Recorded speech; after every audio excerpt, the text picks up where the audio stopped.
사랑하는 여러분, 주님의 은혜와 평강이 삶에 함께 하시길 바라고 축복합니다. 오늘 말씀은 시편 143편 1절에서 12절입니다. 우리가 지난 토요일 느헤미야서 이후에 주일부터 시편 말씀을 묵상하기 시작했습니다.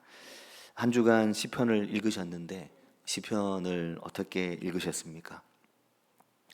시편이 무려 150편이나 되기도 하지만 시편의 말씀이 저자도 다양하고 내용도 매우 다양한데 감사하게도 지난 주간 137편을 제외하고는 월요일부터 시편 138편부터 오늘 143편 또 내일도 그런데 모두 다윗의 시편입니다.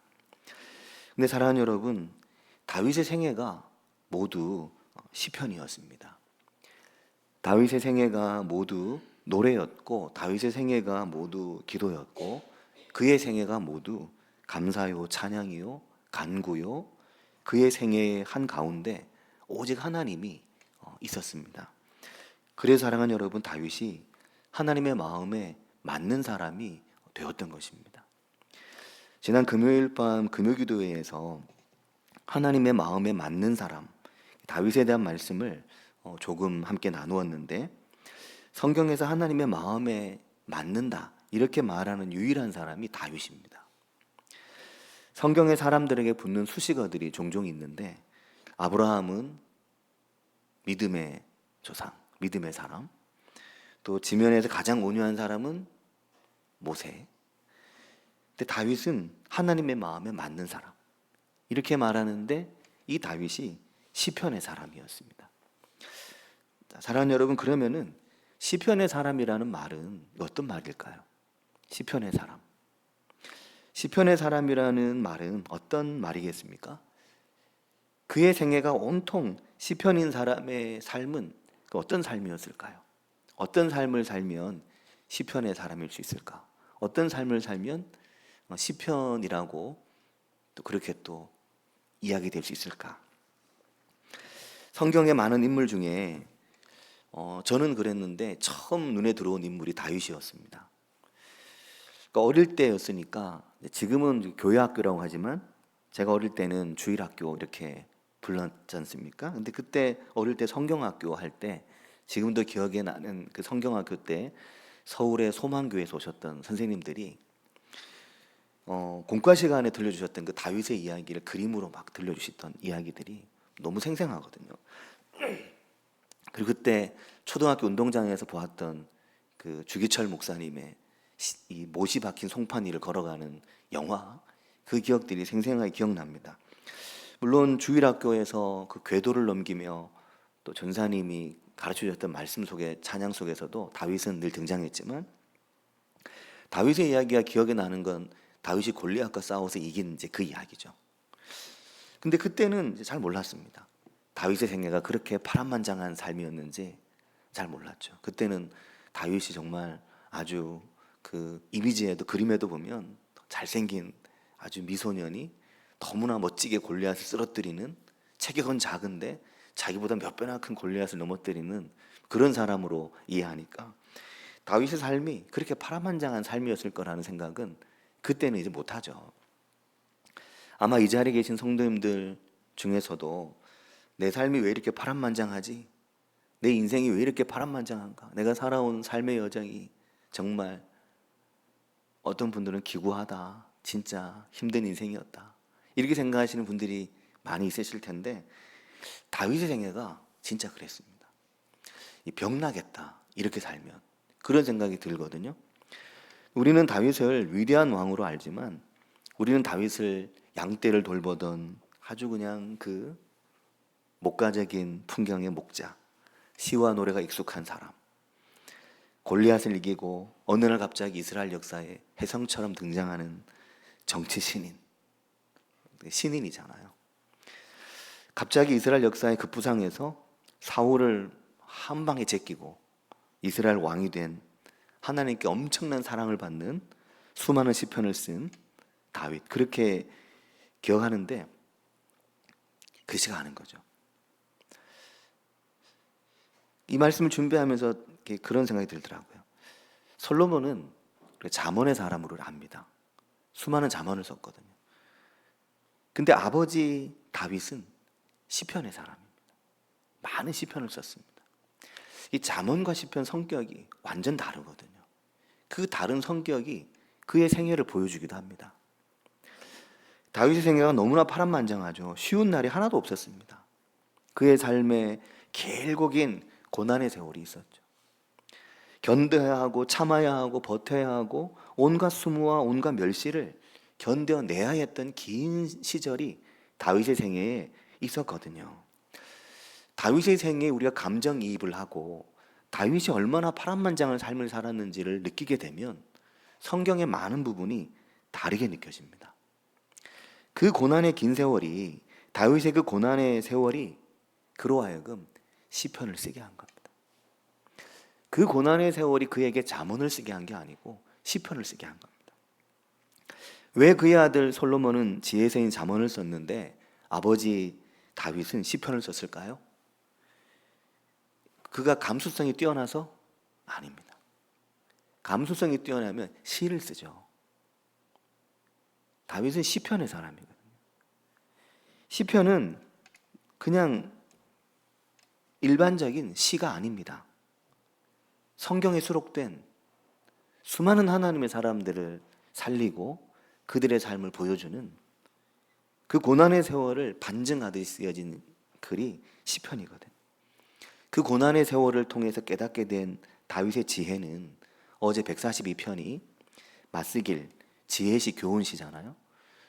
다윗의 지혜는 솔로몬의 지혜와는 결이 많이 다릅니다. 그의 삶의 깊은 고난으로부터 나온 지혜이거든요. 그의 삶이 얼마나 파란만장했는지 이번 주간에 그 다윗의 역사를 한번 되돌려 보았습니다. 그래서 다윗의 역사를 되돌려 보려면 사무엘서를 읽어봐야 되죠. 사무엘 상하를 읽어보는데 이스라엘 역사는 그들이 이집트에서 출애굽을 하면서 40년 광야를 지나면서 가나안에 정착하면서 이스라엘의 역사가 시작이 됩니다. 초기 가나안은 왕이 통치한 게 아니라 사사들이 통치했죠. 왕정이 갖춰주지 않았습니다. 12지파로 흩어져서 지내면서 사사들을 통해서 필요할 때 결속하고 하나님의 뜻이 전달되는 일종의 신정 통치의 시스템을 가지고 있는 때였습니다. 그러나 이스라엘 역사의 마지막 사사가 되는 사무엘, 이 사무엘을 기점으로 사무엘의 시대에 이스라엘의 첫 번째 왕이 세워지게 되죠. 그가 사울입니다. 근데 우리가 사울의 역사를 알듯이 그가 여러모로 부족함이 많은 왕이었습니다. 그러나 사랑하는 여러분, 우리가 이것을 이제 알고 성경을 보는 눈도 필요한데 성경은 애초부터 왕들의 역사를 객관적인 눈으로 보고 있지 않고 위대한 왕의 이야기를 쓰는 이야기를 정점에 두고 성경이 기록되어 있거든요. 모든 왕들을 고르게 평가하지만 지면을 할애하는 것도 안 고르고 이미 왕들에 대한 평가가 이루어진 이후에 쓰여졌기 때문에 더욱더 이 사울 같은 왕에 대한 평가는 아주 박합니다. 잘못한 것 위주로 쓰여지는데 그게 이 역사서가 뭘 말하는지를 역사관을 가진 성경의 이야기죠. 근데 사울이 어느 날 왕으로 부름을 받은 후에 초기에 잠깐 왕의 역할을 하지만 그는 이스라엘의 첫 번째 왕다운 나라를 개국한 거잖아요. 그런 왕의 면모를 거의 보이지 않습니다. 이건 역사서가 하나님이 왕이심을 말하는 것입니다. 사울이 위대한 왕으로 역사를 개국한 게 아니고 이러한 것 자체를 하나님은 기뻐하지 않으시고 하나님을 왕으로 아는 자를 기뻐하시는 거죠. 사울은 그런 면에서 박한 평가를 받는데 이 사울이 왕이 되면서 그 다음 왕으로 부름을 받는 다윗을 박해하고 그를 핍박하고 그를 죽이려고 혈안이 돼서 왕으로서 본연의 일은 다 제쳐놓고 다윗을 잡으려고 모든 국가의 힘을 총동원하는 무지몽매한 왕의 모습을 보여줍니다. 이것은 다윗이 얼마나 사울의 왕정에서 고난을 겪었는지를 보여주고 그걸 말하는 겁니다. 그러니까 다윗의 이야기를 중심으로 그걸 보는 것이 참 중요한데, 근데 이런 부분이 어릴 때는 안 보이죠. 어릴 때면 그게 보이면 안 되죠. 어릴 때는 그냥 골리앗 이기는 이야기 정도 보이면 되는데 그 깊이가 안 보이고 그 시면의 깊은 감정들이 안 보이는 겁니다. 이 다윗의 역사의 감정이 어떻게 흘러가는지, 감정선이라고 그러잖아요. 이 감정선이 어떻게 지나가는지. 근데 이게 어른이 되면 어른의 눈에는 보이기 시작하는 겁니다. 근데 어른이라고 다 보이는 건 아닙니다. 이 성경 이야기를 꽤 깊이 알아야만, 어느 정도 알고 이해해야만 그 흐르는 감정이 보입니다. 이건 누가 이런 게 있어요라고 말해준다고 보이는 게 결코 아닌 거죠. 들어서 지식으로 들어가면 이게 성경은 그렇게 이해되는 게 결코 아닌 것입니다. 그래서 성경을 꾸준히 부지런히 이것을 전체적으로 읽는 게 참 중요한 것이 되겠죠.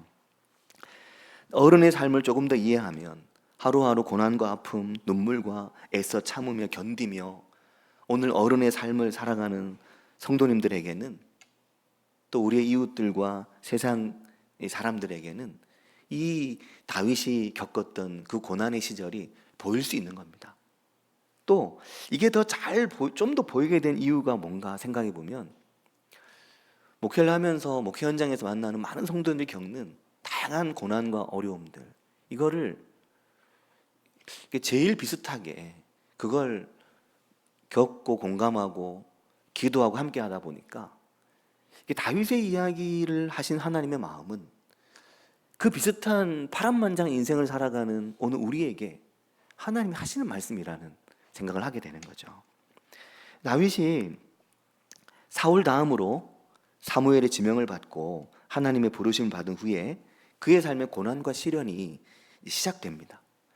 아직 역사에 한 번도 등장하지 않았던 다윗이 어느 날 형들을 찾아 심부름을 갔던 이스라엘과 블레셋의 그 전투가 한창이었던 그 전장에서 느닷없이 그 전장에 하나님을 모욕하는 거대한 장수 골리앗을 보고 주눅이 든 게 아니고 갑자기 확 그냥 열이 받아가지고 그 골리앗 앞에 정말 아무것도 갖고 있지 않고 그 물맷돌 가지고 나갑니다.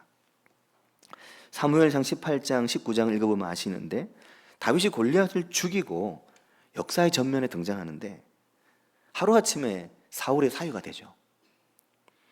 그러나 다윗이 사울의 사유가 된 것은 사울이 다윗이 너무 좋아서가 아니었습니다.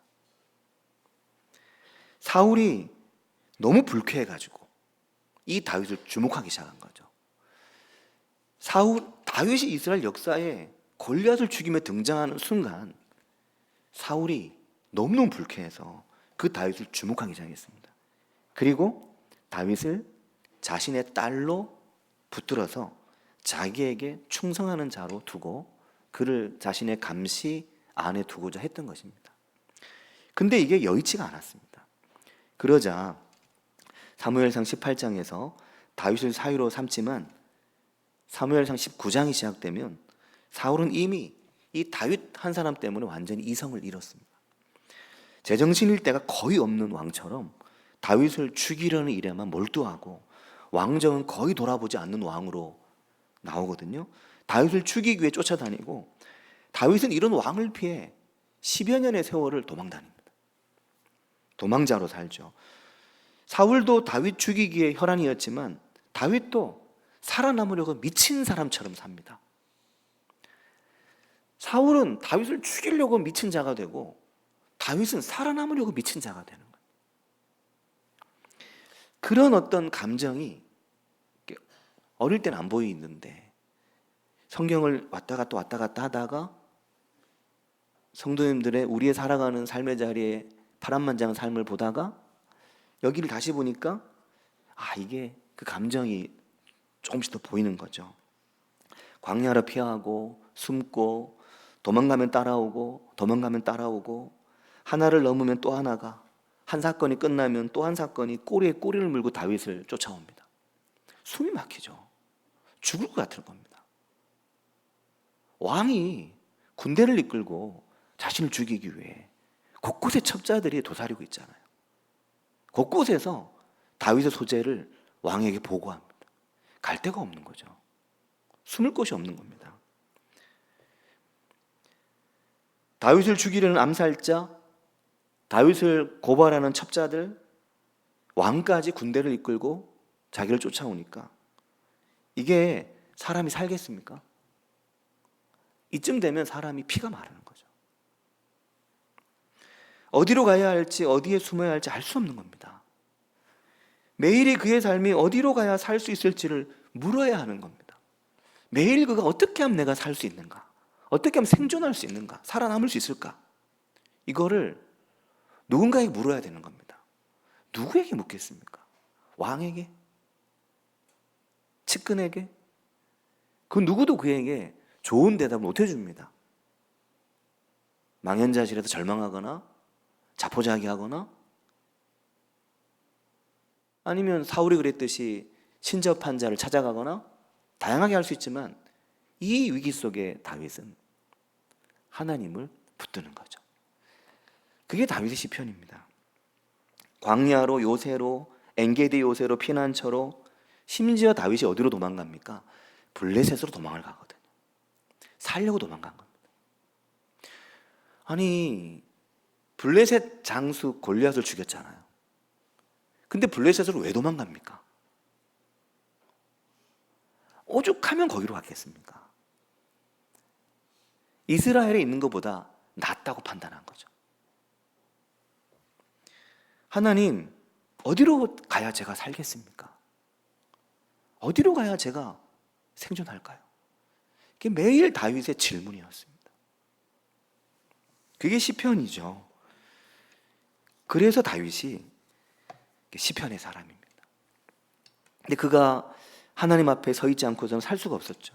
어제 토요일 142편 3절에 뭐라고 하냐면 내 영이 내 속에서 상할 때, 내 영이 내 속에서 상하니까 얼마나 힘든 겁니까? 내 영이 내 속에서 상할 때도 뭐라고 하냐면 주께서 내 길을 아셨나이다. 이게 다윗의 시편입니다. 내 영이 내 속에서 상할 때도 주께서 내 길을 아셨습니다. 2절은 뭐라고 합니까? 내가 내 원통함을 그의 앞에 토로하며 내 우환을 그의 앞에 진술하는도다. 진술은 법정 용어잖아요. 너무너무 억울하고 너무너무 원통해서 하나님 앞에 토로하고 그리고 진술한다는 것. 하나님 이거 제가 정말 죽을 것 같다. 하나님 이거 도대체 왜 이래야 되는 겁니까? 하나님 앞에 토로하고 진술하는 겁니다. 왜냐하면 그렇지 않으면 살 수가 없는 겁니다. 이게 다윗의 현실이었고 그 현실이 다윗의 시편인 겁니다.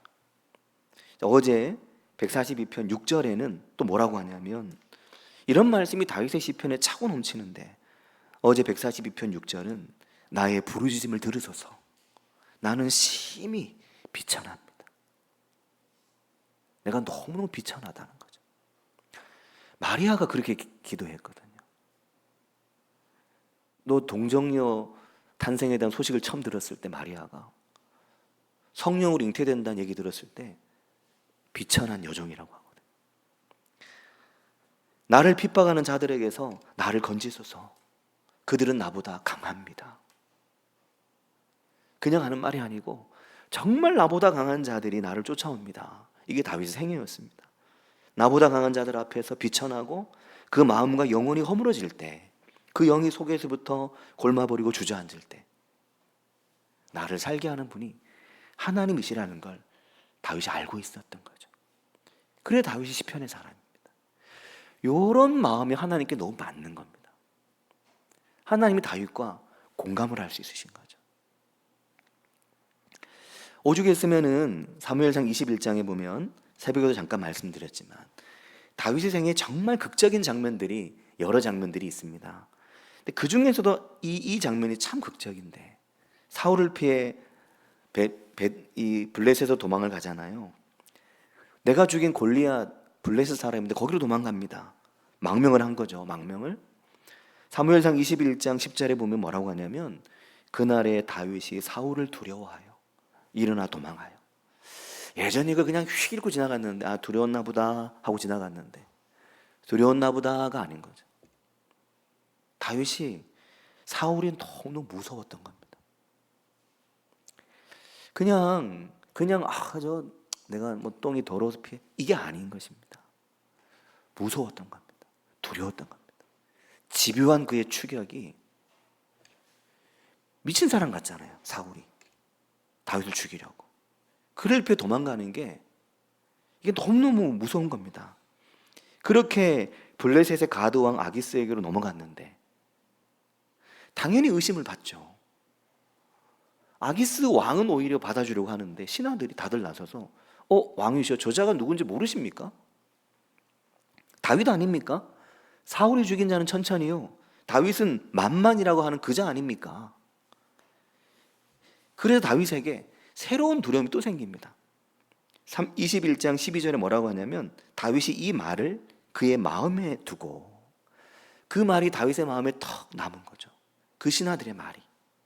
그러면서 가드 왕 아기스를 심히 두려워하여, 이제는 이 아기스 왕이 또 두려워진 겁니다.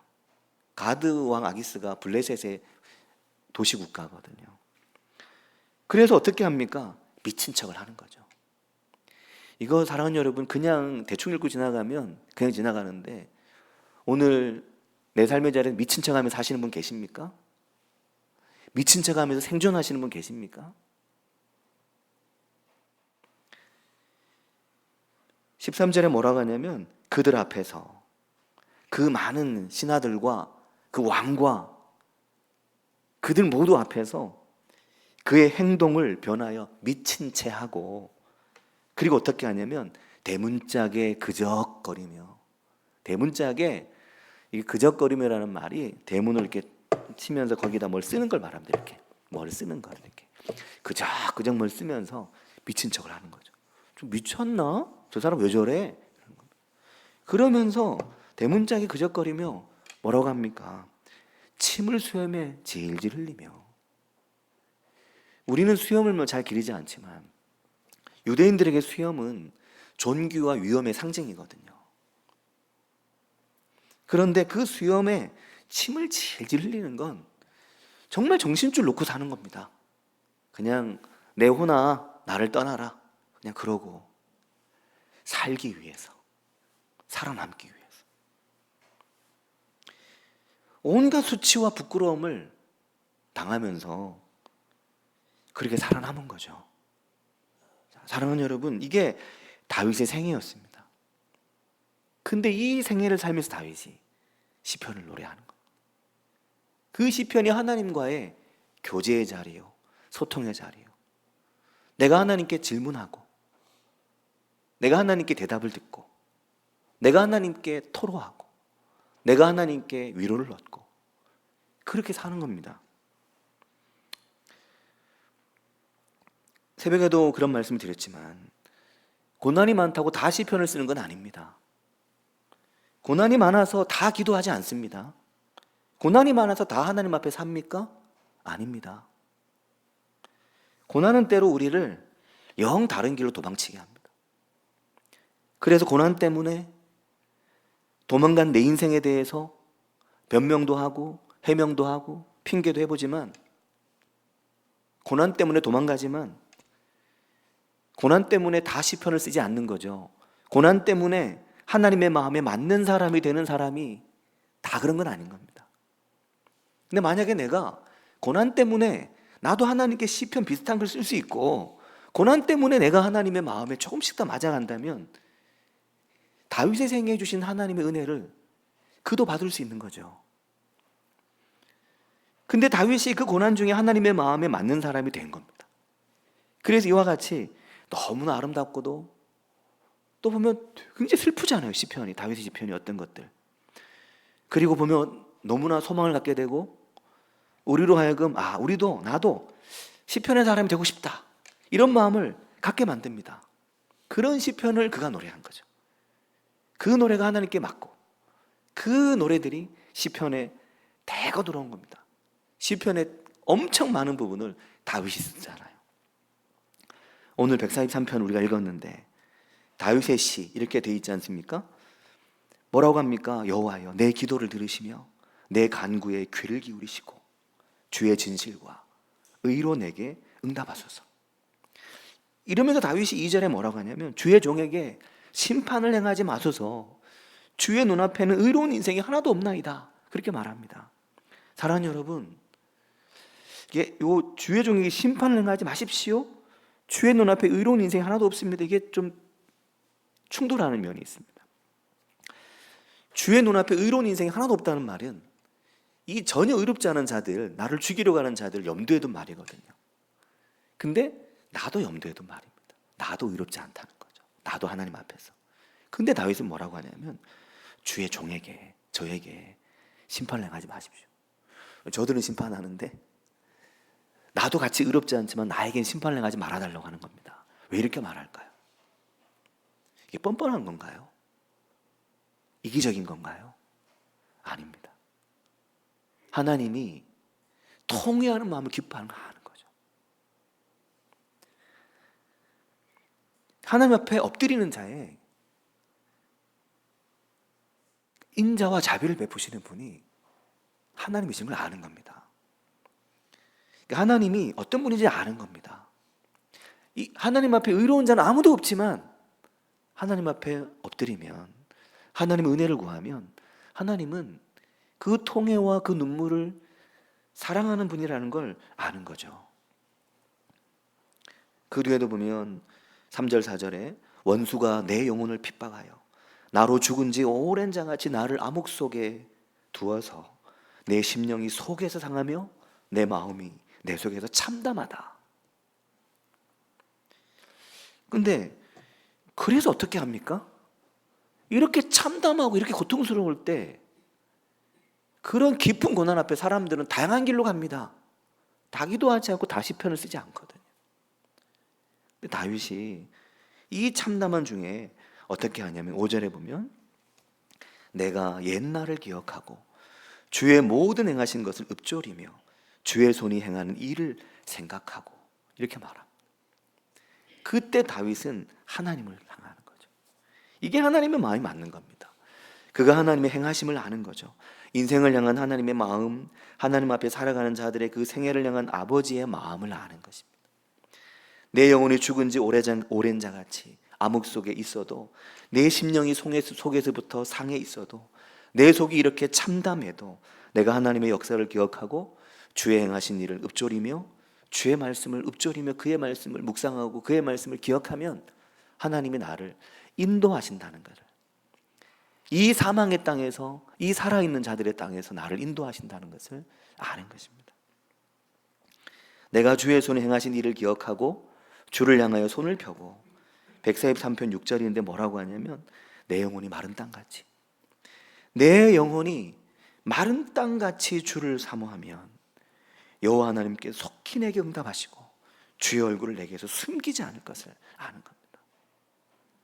내 영혼이 마른 땅같이, 바짝 말라버린 땅같이.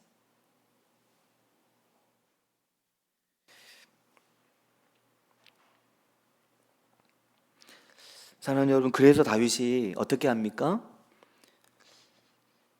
저는 그래서 이 143편 8절을 참 되게 좋아합니다. 예전부터 좋아했던 구절인데, 신대원 다닐 때 그때 예전에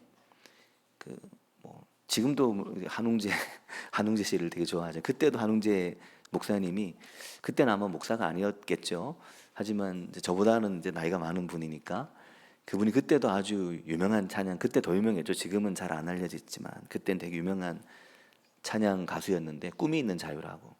그때 그 3집 아침 묵상에 보면 이 시편 143편 8절 찬양이 있었거든요. 아침에 나로 주의 인자한 말씀을 듣게 하소서. 내가 주를 의뢰합니다. 내가 다닐 길을 알게 하소서. 아침에 나로 주의 인자한 말씀을 듣게 하소서. 이 찬양이 그때 너무너무 좋았거든요. 그때 막 올레이션스 경비와 찬양도 있고 다 좋아했지만 유난히 유독 이 꾸미는 자유가 되게 좋았거든요. 근데 다윗이 이 살 수 없는 고난의 인생을 지나가면서 아침마다 하나님과 함께 하루 시작하는 겁니다. 그 죽을 수밖에 없는 고난의 인생을 살면서 아침마다 하나님 앞에 앉는 거죠. 그래서 다윗이 시편의 사람입니다. 그게 그의 살아가는 방식이고 그가 살아남는 방식이고 생존하는 방식이었습니다. 그래서 그가 주의 말씀 읊조리며 살고 아침마다 밤마다 기도하며 살고 하나님을 바라보며 살았습니다. 그렇게 그의 생애가 시편의 생애가 되고 그것이 그가 위대한 왕으로 살아낸 이유가 된 것입니다. 사랑하는 여러분, 하나님을 믿으시죠? 하나님이 나를 사랑한다는 것도 알고 계시죠? 그런데 오늘 내 삶에 역경과 고난과 내가 헤쳐나가야 될 일들이 있을 때 하나님 우리가 시편의 사람이 되길 바라시는 겁니다. 그렇게 우리가 아침에 주의 인자한 말씀을 듣게 하소서. 내가 주를 의뢰합니다. 하나님 나의 변호사이십니다. 원래 오늘 주일 말씀의 제목을 나의 변호사라고 하려고 했거든요. 왜냐하면 이번 주가 너무나 은혜가 되었던 말씀이 140편 12절에 보면 내가 알거니와 여호와는 고난당하는 자를 변호해 주시며 라는 이 말씀이었습니다. 이 말씀이 너무 마음이 많이 다가와요. 하나님 고난당하는 자를 변호하시는구나. 근데 모든 고난당하는 자가 아닙니다. 시편의 사람인 거죠. 주의 말씀과 함께 하루를 시작하는 그 고난 중에 있는 이들, 그들을 하나님은 변호하신다. 하나님은 나의 변호사, 궁핍한 자에게 정의를 베푸신다는 것입니다. 우리의 삶에 이 은혜가 함께 하시길 바라고 축복합니다. 같이 기도하겠습니다.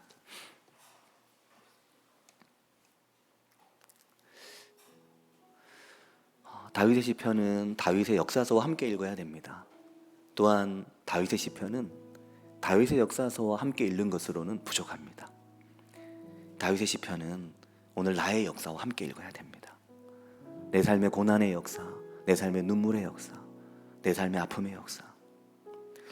눈물 없이는 살 수 없고 소설을 써도 몇 권을 썼을 것만 같은 나의 지나온 삶의 역사를 그 시편으로 읽는 겁니다. 하나님 우리가 아침마다 그 인자한 말씀을 듣고 하나님을 의뢰하고 내가 다닐 길을 알게 하시는 거죠. 내가 가는 길을 그가 아시나니 그는 내 삶에 작정하신 것을 반드시 이루신 하나님이시다 믿는 겁니다. 그런 인생을 우리가 살아가길 위해서 기도하면 좋겠고, 이번 주 목요일이죠. 17일이 오늘이 14일이니까 17일 수요일이네요.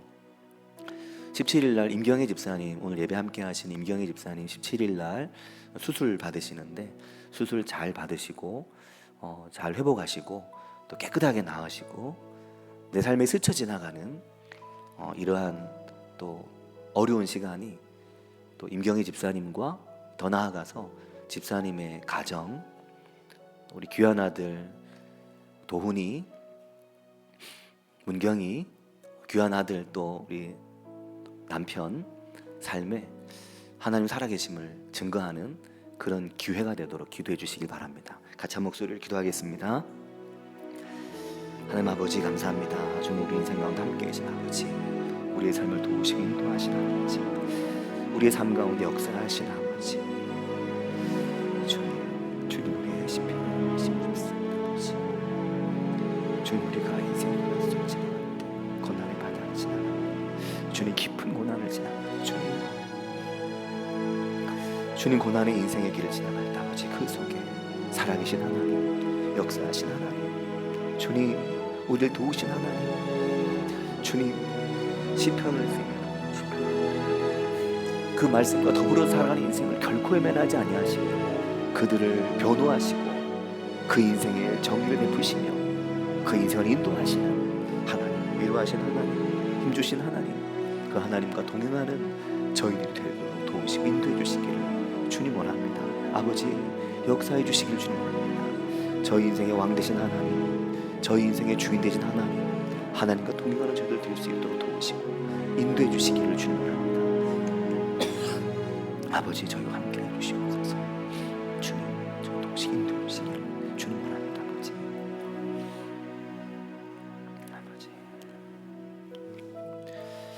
하나님 아버지, 은혜와 사랑을 감사드립니다.